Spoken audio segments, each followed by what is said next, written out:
સુરત મહાનગરપાલિકાના આરોગ્ય વિભાગે લીધેલા આઈસ્ક્રીમના 10 જેટલા સેમ્પલો ફેલ નીકળ્યા છે. ટેસ્ટિંગમાં મિલ્ક ફેટનું પ્રમાણ ઓછું નીકળ્યું હતું.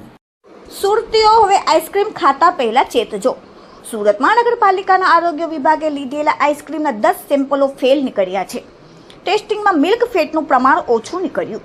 સુરત મહાનગરપાલિકા દ્વારા છેલ્લા દિવસોમાં શહેરના અલગ અલગ વિસ્તારોમાંથી કુલ 29 આઈસ્ક્રીમ વિક્રેતાઓને ત્યાંથી સેમ્પલ લેવામાં આવ્યા હતા, જેને તપાસ માટે લેબોરેટરીમાં મોકલાતા 10 નમૂનાઓ ફેલ નીકળ્યા હતા.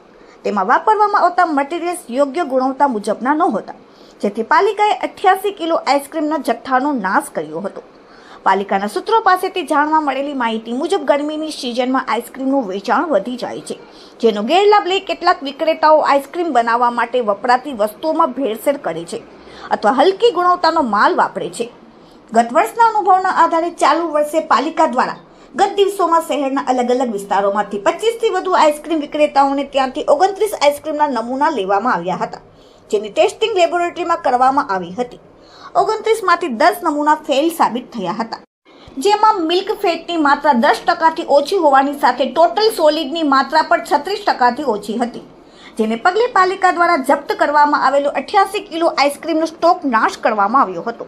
પાલિકાએ હાલ તો આ તમામ આઈસ્ક્રીમ પાર્લર સંચાલકો સામે પાલિકાની કોર્ટમાં ફરિયાદ દાખલ કરીને કાયદેસરની કાર્યવાહી હાથ ધરી છે. Deputy commissioner health and hospital Shri અને આરોગ્ય અધિકારી શ્રીની સીધી માર્ગદર્શન અને સૂચના હેઠળ સુરત મહાનગરપાલિકાના અલગ અલગ ઝોનમાં આઈસ્ક્રીમનું વેચાણ કરતી તેમજ ઉત્પાદન કરતી સંસ્થાઓમાં ફૂડ વિભાગના ફૂડ સેફ્ટી ઓફિસરો દ્વારા નમૂના લેવાની તેમજ તપાસણીની કામગીરી કરવામાં આવી હતી. આ લગભગ 29 સંસ્થા જેવી હતી, જેમાંથી નમૂના લેવામાં આવેલા હતા. તે નમૂનાઓમાંથી 10 સંસ્થાના નમૂનાઓ ધારાધોરણ મુજબના માલુમ નહીં પડેલા. એમાં મિલ્ક ફેટ ઓછી આવેલી હતી અને સોલિડ ફેટ એ વસ્તુ ઓછી આવેલી હોવાથી તેમની સામે એજ્યુકેટિંગમાં ફરિયાદ દાખલ કરવાની કાર્યવાહી હાથ ધરવામાં આવેલી છે. તેમજ ત્યાંથી લગભગ 80-79 જેવું